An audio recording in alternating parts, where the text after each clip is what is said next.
Hello दोस्तों, आज हम लोग पढ़ेंगे कोशिका विज्ञान के बारे में और बिल्कुल मानचित्र के माध्यम से हम देखने का प्रयास करेंगे कि कोशिका से जुड़ी हुई विभिन्न प्रकार के प्रतियोगी परीक्षाओं में कि कौन कौन से प्रश्न पूछे जाते रहे हैं। ठीक है, बिल्कुल डायग्राम के माध्यम से देखेंगे दोस्तों।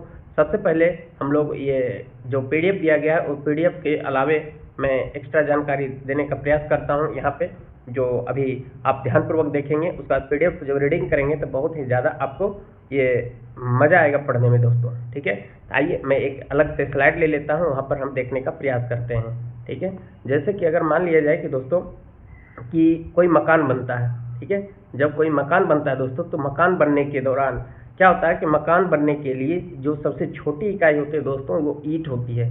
मकान कैसे बनता है दोस्तों? ईंट के द्वारा ये मकान बनता है। ठीक है, यानी कि कई ईंट मिलता है तो दीवार बनता है, दीवार से फिर एक दीवार, दो दीवार, तीन दीवार, चार दीवार, चारों ओर बनता है। ठीक है, तो इस तरह से अगर देखा जाए तो क्वेश्चन अगर करेगा कि मकान की सबसे छोटी इकाई क्या होता है दोस्तों, तो मकान की सबसे छोटी इकाई क्या होगा? ईंट हो जाएगा।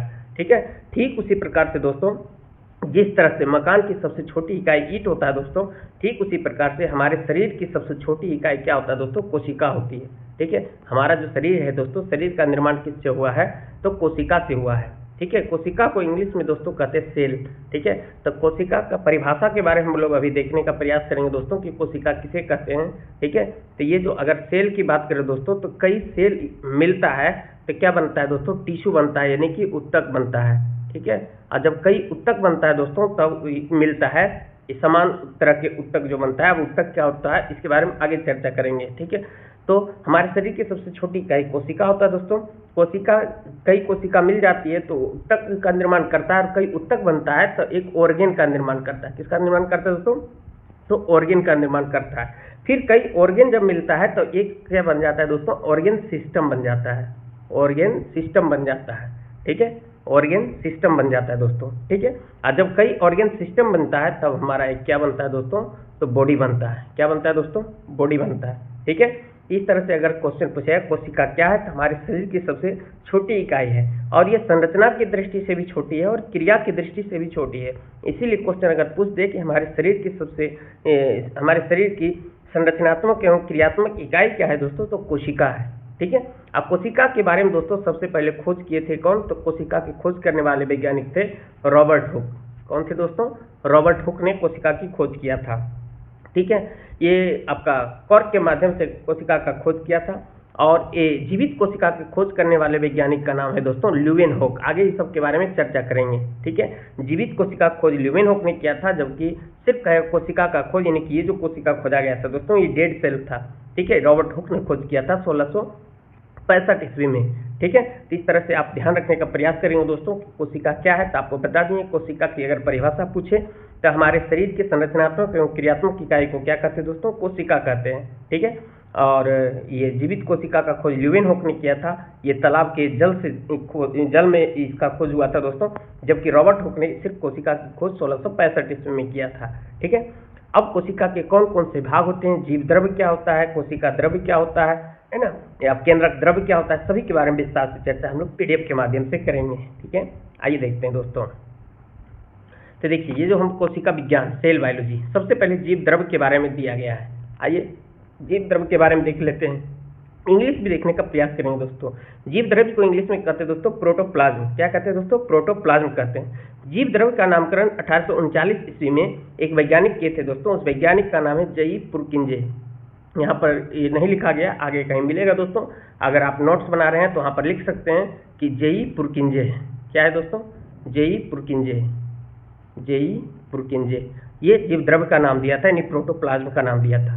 ये क्या होता है दोस्तों? कहता है यह एक तरल, गाढ़ा, रंगीन और पारभासी, लसदार एवं वजनयुक्त पदार्थ होता है।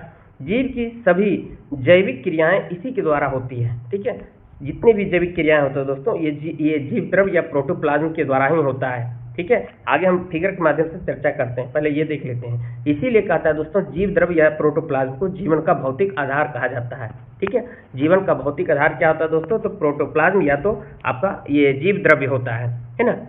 ये देखिए जीव द्रव क्या होता है दोस्तों, जीव द्रव के अधीन दोस्तों ये जो हमारा दिख रहा है दोस्तों, ये जो गोल वाला भाग इसे हम लोग न्यूक्लियस कहते हैं या केंद्रक कहते हैं, ठीक है। और ये केंद्रक कहते हैं, डिटेल केंद्रक के बारे में भी चर्चा करेंगे, ठीक है। और ये जो दिख रहा है दोस्तों, आपका दूसरा कलर मैं यूज कर लेता हूँ, ये जो दिख रहा है दोस्तों, ये इसे कहते हैं हम लोग कोशिका द्रव या तो साइटोप्लाज्म कहते हैं, ठीक है। तो ये जो दोस्तों केंद्रक के अंदर में जो आपका द्रव्य पाया जा रहा है, केंद्रक के अंदर भी कोई द्रव है दोस्तों, इसे हम लोग क्या कहते हैं दोस्तों, केंद्रक द्रव्य कहते हैं।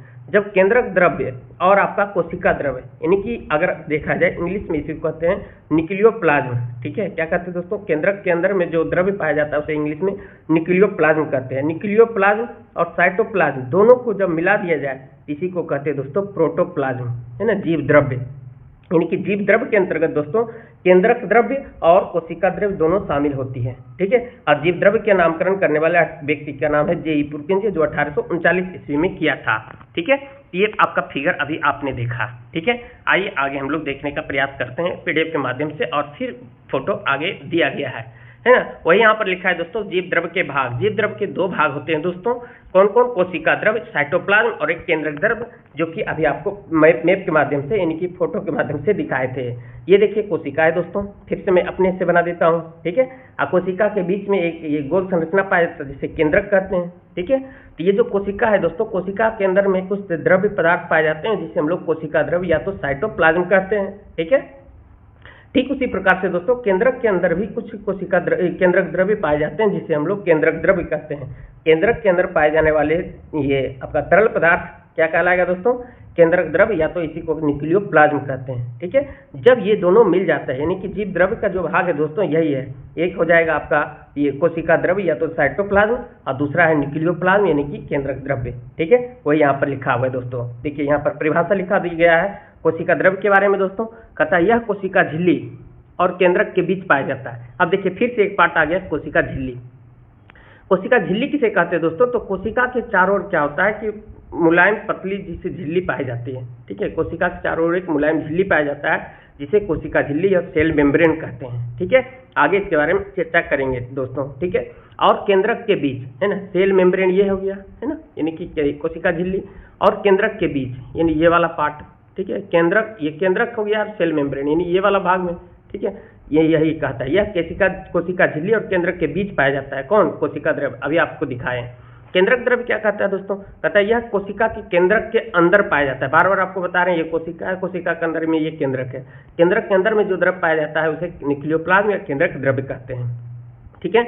अब देखते हैं कि जीव द्रव्य की रासायनिक संरचना, यानी कि जीव द्रव्य जो है दोस्तों उसमें कौन कौन से चीज पाया जाता है, ठीक है। सबसे पहले तो जान लीजिए दोस्तों कि जीव द्रव्य का 99% भाग 4 तत्वों से मिलकर बना होता है, ठीक है। कौन कौन से ये 4 तत्व हैं दोस्तों, तो ऑक्सीजन है, ठीक है, ऑक्सीजन है, कार्बन है, हाइड्रोजन है और नाइट्रोजन है। ऑक्सीजन 76% है, कार्बन 10% है, हाइड्रोजन 10% है, और जबकि नाइट्रोजन आपका 2.5% है दोस्तों, ठीक है। ये आप ध्यान रखने का प्रयास करेंगे, ठीक है।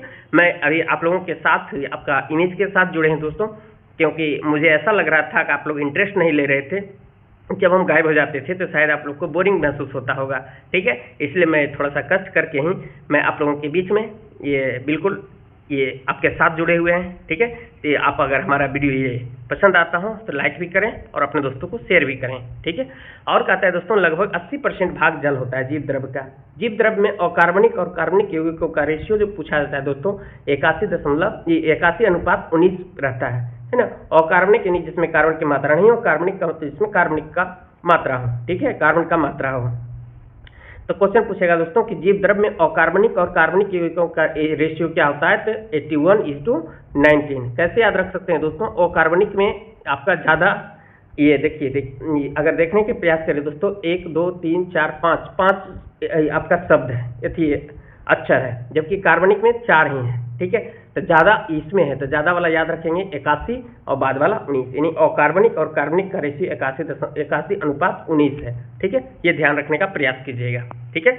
अब जो शुरू में हम बताए थे जानकारी दोस्तों कोशिका के बारे में कि कोशिका का खोज कब हुआ था, किसने किया था, फिर से यहाँ पर दिखाया गया है, ठीक है। एक बार फिर से मैं फिगर में दिखाने का प्रयास करूंगा दोस्तों। तो ये देखिए आप अगर देखने का प्रयास कर रहे हैं तो ये जो सेल है दोस्तों, ये सेल है, सेल के चारों ओर जो झिल्ली पाया जाएगा दोस्तों, उस झिल्ली का नाम क्या होगा दोस्तों, तो कोशिका झिल्ली होगा। क्या होगा दोस्तों, कोशिका झिल्ली होगा, ठीक है। आगे देखते हैं। परिभाषा के बारे में आपको बता दिए थे, फिर से यहाँ पर देख लीजिए। कोशिका जीवन की सबसे छोटी संरचनात्मक एवं क्रियात्मक इकाई है। कोशिका जीवन की सबसे छोटी संरचनात्मक एवं क्रियात्मक इकाई है।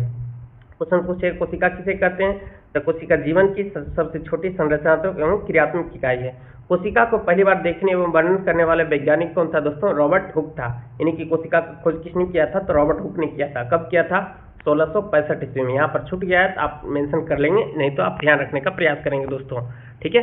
कोशिका के अध्ययन के विज्ञान को क्या कहा जाता है, तो साइटोलॉजी कहा जाता है। कोशिका के अध्ययन के विज्ञान को क्या कहा जाता है दोस्तों, साइटोलॉजी या तो कोशिका विज्ञान कहा जाता है। बहुत ज्यादा इंपॉर्टेंट है दोस्तों, इसे नोट डाउन कर लेंगे, ठीक है, कि साइटोलॉजी के अधीन किस चीज का अध्ययन किया जाता है, तो साइटोलॉजी के अधीन दोस्तों कोशिकाओं का अध्ययन किया जाता है, ठीक है। यहाँ पर देखिए इसी के बारे में आपको बता ही दिए थे। कोशिका शब्द का प्रयोग पहली बार 1665 ईस्वी में किया था, ये बार बार बता दिए हैं, ठीक है।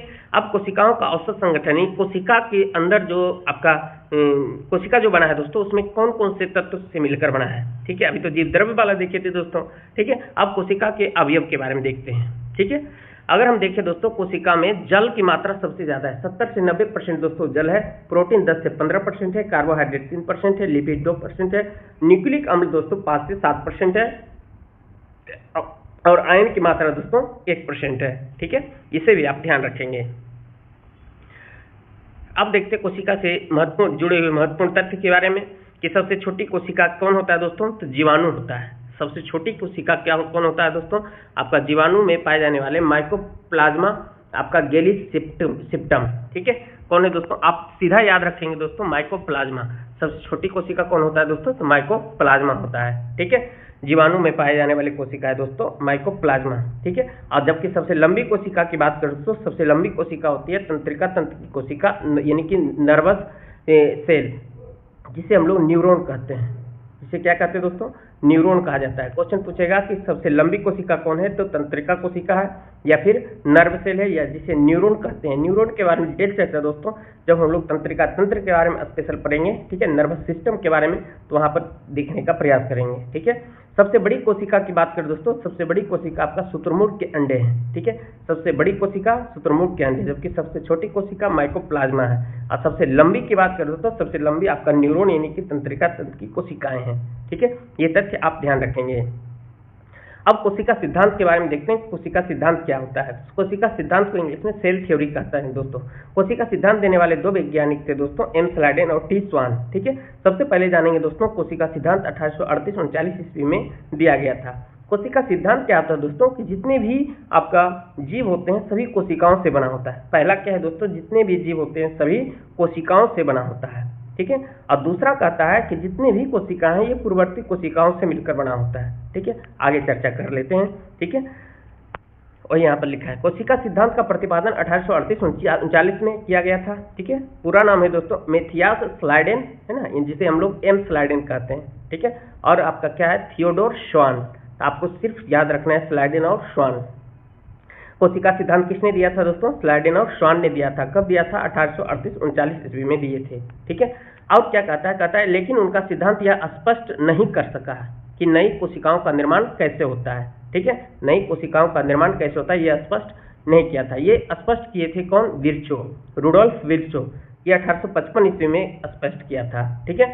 यानी कहा था नई कोशिकाएं पूर्व अस्थिर कोशिकाओं के विभाजन से बनती है, ठीक है। तो कोशिका सिद्धांत क्या है दोस्तों, यहाँ पर लिखा गया होगा, हाँ ये देखिए कोशिका सिद्धांत क्या होता है दोस्तों। कोशिका सिद्धांत कहता है कि सभी जीव कोशिकाओं और उनके उत्पादों से ही बने होते हैं। जितने भी कोशिकाएं होते हैं सभी जीव किससे बना होता है दोस्तों, कोशिकाओं से बना होता है। यही सेल थ्योरी है, यानी कि यही चीज बताए थे आपका स्लाइडेन और स्वान दोनों ने, ठीक है। और फिर विर्चो आए, विर्चो ने बताया, रुडोल्फ विर्चो, जो 1855 ईस्वी में स्पष्ट रूप से कहा कि सभी कोशिकाएं पूर्व अस्थित कोशिकाओं से ही निर्मित होती है। यानी कि जितने भी कोशिकाएं हैं दोस्तों सभी कोशिकाएं पूर्व कोशिकाओं से ही मिलकर बना होता है। ये किसने कहा था, तो रुडोल्फ विर्चो ने कहा था, है ना। ये विर्चो ने 1855 ईस्वी में कहा था। जबकि ये जो बात है दोस्तों सभी जीव कोशिकाओं और उनके उत्पादों से मिलकर बने होते हैं, ये 1838-39 ईस्वी में स्लाइडेन और श्वान ने कहा था, ठीक है। यही आपका सेल थ्योरी है। कोशिका के निर्माण की बात करें दोस्तों, कहता है कोशिका का निर्माण जिस क्रिया से होता है उसमें केंद्रक मुख्य अभिकर्ता या क्रिएटर होता है। है ना। यानी कोशिका का जो निर्माण होता है दोस्तों, उसमें जो मेन जो अभियुक्त होते हैं, यानी कि मेन जो रोल होता है दोस्तों, वो किसका होता है दोस्तों, केंद्रक का होता है। केंद्रक के बारे में विस्तार से चर्चा हम लोग आगे करेंगे। ये जो पीडीएफ है दोस्तों, बहुत ही लंबा पीडीएफ है। अगर आप लोगों को पीडीएफ चाहिए तो आपको आपका जो डिस्क्रिप्शन बॉक्स है दोस्तों, वहाँ पर टेलीग्राम का लिंक दे दिया जाएगा, वहाँ से आप टेलीग्राम जुड़ सकते हैं। ठीक है। कोशिका दोस्तों दो प्रकार की होती है, प्रोकैरियोटिक कोशिका और यूकैरियोटिक कोशिकाएं। प्रोकैरियोटिक कोशिकाएं और यूकैरियोटिक कोशिकाएं। ठीक है। तो कोशिकाएं दो प्रकार की होती है, एक होता है दोस्तों प्रोकैरियोटिक कोशिका और एक होता है यूकैरियोटिक कोशिकाएं। दोस्तों प्रोकैरियोटिक कोशिकाएं जो होती है दोस्तों, यह एक अविकसित कोशिकाएं होती है, जबकि यूकैरियोटिक कोशिकाएं आपका विकसित कोशिकाएं होती है। कैसे ध्यान रखेंगे दोस्तों, तो हम आपको ध्यान रखने के थोड़ा सा क्लू बताते हैं दोस्तों। ये देखिए, प्रोकैरियोटिक कोशिका में पोरो संयुक्त यानी कि आधा यहाँ पर लगा हुआ है रो, ठीक है, जबकि यूकैरियोटिक में कुछ भी नहीं लगा हुआ है। ये जो प्रोकैरियोटिक कोशिकाएं होती है दोस्तों, इसमें जो केंद्रक होती है दोस्तों, वो अविकसित होती है, यानी केंद्रक नहीं के बराबर ही होती है दोस्तों। ठीक है, इसीलिए ये अविकसित होता है और ये विकसित कोशिकाएं होती है। ठीक है, जितनी भी डेवलप जीव है दोस्तों, उसमें यूकैरियोटिक कोशिकाएं होती है और आपका कुछ ही आपका जीव में आपका प्रोकैरियोटिक कोशिकाएं होती है। आइए इसको भी देखने का प्रयास करते हैं दोस्तों कि प्रोकैरियोटिक कोशिकाएं किसे कहते हैं। कहता है इन कोशिकाओं में हिस्टोन प्रोटीन नहीं होती है, इसलिए क्रोमेटिन का निर्माण नहीं हो पाता है। ठीक है, क्रोमेटिन का निर्माण नहीं हो पाता। अब क्रोमेटिन क्या होता है दोस्तों, तो इसके बारे में जब हम लोग डीएनए और आरएनए के बारे में पढ़ेंगे तो वहां पर चर्चा करेंगे क्रोमेटिन क्या होता है। डीएनए का सूत्र ही गुणसूत्र के रूप में पड़ा रहता है दोस्तों। ठीक है, इसके चारों कोई झिल्ली या आवरण नहीं होता है। किसका, प्रोकैरियोटिक कोशिकाओं के चारों ओर किसी प्रकार का झिल्ली या तो आवरण नहीं होती है, इसलिए विकसित केंद्रक नहीं पाया जाता है। सबसे ज्यादा जो आपका डिफरेंट है दोस्तों यही है, इसमें जो दोस्तों ट्रू न्यूक्लियस नहीं पाया जाता है, यानी कि विकसित जो केंद्रक होता है दोस्तों, जिसे केंद्रक को दोस्तों कोशिका का मस्तिष्क कहा जाता है। ठीक है, कोशिका का सीपीयू कहा जाता है, वो केंद्रक ही यहाँ पर नहीं पाया जाता है प्रोकैरियोटिक कोशिकाओं में। ठीक है, ये जो ऊपर 3-4 अंतर देखें, ये तो ठीक है, हिस्टोन प्रोटीन नहीं होता है, क्रोमेटिन नहीं होता है, इसमें कोई झिल्ली या आवरण नहीं होता है। ठीक है, सबसे ज्यादा इंपॉर्टेंट जो एक शब्द बोल सकते हैं दोस्तों कि इसमें विकसित केंद्रक नहीं होती है। तो ये जो कोशिका है किस में पाया जाता है, यानी इस कोशिका से कौन से जीव का निर्माण होता है, क्योंकि हम जान चुके हैं कि आपका कोशिकाओं से ही जीव का निर्माण होती है। ठीक है, तो कहता है दोस्तों कि जीवाणु यानी कि बैक्टीरिया एवं नीले हरित शैवाल में ऐसी कोशिकाएं पाई जाती है, यानी कि बैक्टीरिया और आपका ब्लू ग्रीन एल्गी, इसमें आपका प्रोकैरियोटिक कोशिकाएं पाई जाती है। ध्यान रखने का प्रयास करेंगे दोस्तों। जबकि यूकैरियोटिक कोशिकाओं की बात करें दोस्तों, यूकैरियोटिक कोशिकाओं में कहता है इन कोशिकाओं में दोहरी झिल्ली से घिरा हुआ सुस्पष्ट आपका केंद्रक पाया जाता है, यानी कि विकसित केंद्रक पाया जाता है। इसमें डीएनए हिस्टोन प्रोटीन मिलकर क्रोमेटिन बनाते हैं। ठीक है, यानी क्रोमेटिन बनाते हैं। आप क्रोमेटिन से डीएनए का निर्माण होता है, आगे चर्चा करेंगे दोस्तों। इसके अलावा केंद्रिका भी पाई जाती है, यानी कि न्यूक्लियस भी पाया जाता है। ठीक है, यानी कि जितने भी जैसे हमारे अंदर में, यानी कि शरीर आपका मानव के अंदर में कौन सा कोशिका है दोस्तों, तो यूकैरियोटिक कोशिकाएं। जितने भी डेवलप जीव है दोस्तों, सभी में आपका यूकैरियोटिक कोशिकाएं हैं, जबकि जीवाणु और आपका ब्लू ग्रीन एल्गी, इसमें सिर्फ आपका प्रोकैरियोटिक कोशिकाएं हैं दोस्तों। आइए कुछ अंतर देख लेते हैं और इस सेशन को यहीं पर समाप्त करेंगे दोस्तों। प्रोकैरियोटिक एवं यूकैरियोटिक कोशिकाओं में मुख्य अंतर क्या क्या है दोस्तों, कॉलम बनाया गया है, आप देखने का प्रयास करेंगे। विशेषताएं हैं यहाँ पर प्रोकैरियोटिक कोशिकाएं और यह है यूकैरियोटिक कोशिकाएं। ठीक है, अगर हम बात करें दोस्तों कोशिका भित्ति की, कोशिका भित्ति दोस्तों आपका प्रोकैरियोटिक कोशिकाओं में कहता है प्रोटीन एवं कार्बोहाइड्रेट की बनी होती है प्रोकैरियोटिक कोशिकाओं में, जबकि कोशिका भित्ति दोस्तों आपको पढ़ाएंगे। कोशिका भित्ति केवल और केवल पादप कोशिकाओं में ही पाए जाते हैं, जिसमें दोस्तों सेल्यूलोज की बनी होती है। ठीक है, ये जो कोशिका भित्ति है दोस्तों, ये प्रोकैरियोटिक कोशिकाओं में प्रोटीन और कार्बोहाइड्रेट की बनी होती है, जबकि यूकैरियोटिक कोशिकाओं में सेल्यूलोज की बनी होती है। वहीं बात करें दोस्तों माइटोकॉन्ड्रिया की, तो माइटोकॉन्ड्रिया दोस्तों यहाँ पर अनुपस्थित होता है, यानी कि प्रोकैरियोटिक कोशिकाओं में माइटोकॉन्ड्रिया नहीं होती है, जबकि यूकैरियोटिक कोशिकाओं में माइटोकॉन्ड्रिया पाया जाता है। सर अब ये सब है क्या चीज, आगे चर्चा करेंगे माइटोकॉन्ड्रिया के बारे में, कोशिका भित्ति के बारे में, एंडोप्लाज्मिक रेटिकुलम के बारे में। ठीक है तो एंडोप्लाज्मिक रेटिकुलम भी दोस्तों यहाँ पर अनुपस्थित, यानी प्रोकैरियोटिक कोशिका में अनुपस्थित होती है, जबकि इसमें उपस्थित होती है।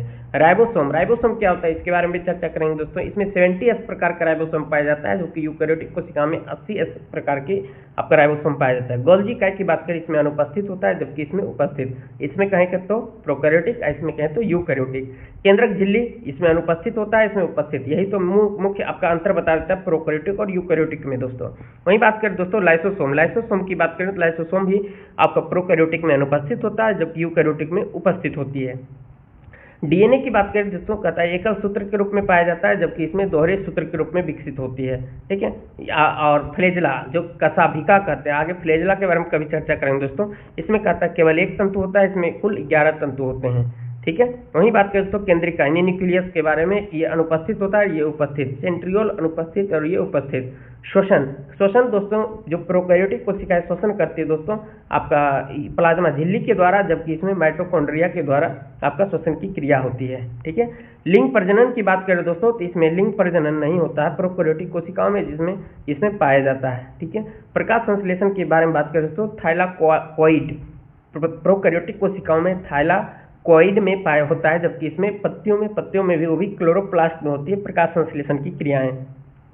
इसमें अगर कोशिका विभाजन की बात करें दोस्तों, तो इसमें अर्धसूत्री प्रकार की कोशिका विभाजन होती है, जबकि इसमें अर्धसूत्री और समसूत्री दोनों प्रकार की होती है दोस्तों। तो इस प्रकार से आपका प्रोकैरियोटिक और यूकैरियोटिक का जो लेक्चर है दोस्तों, ये अंतर है, ये समझ में आ गया होगा। आइए हम लोग थोड़ा सा इसे कुछ आपका हाईलाइट पॉइंट है उसे देख लेते हैं। तो कोशिकाएं क्वेश्चन पूछे कितने प्रकार के होते हैं दोस्तों, तो 2 प्रकार के, प्रोकैरियोटिक कोशिका और यूकैरियोटिक कोशिकाएं।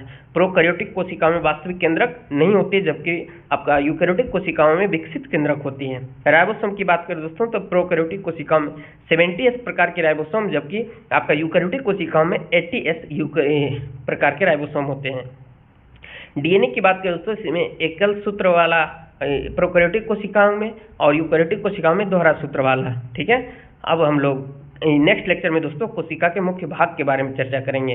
अगर हमारा ये PDF चाहिए दोस्तों, तो हमारा टेलीग्राम चैनल है GK hub by Ramvilas sir, वहाँ पर आप जुड़कर देख सकते हैं। नहीं तो इस चैनल के ही आपका जो डिस्क्रिप्शन बॉक्स होता है दोस्तों, वहाँ पर जाकर आप ये क्लिक करेंगे, लिंक दे दिया जाएगा, तो वहाँ से आप टेलीग्राम चैनल पर पहुँच सकते हैं, ठीक है। जय हिंद, जय भारत।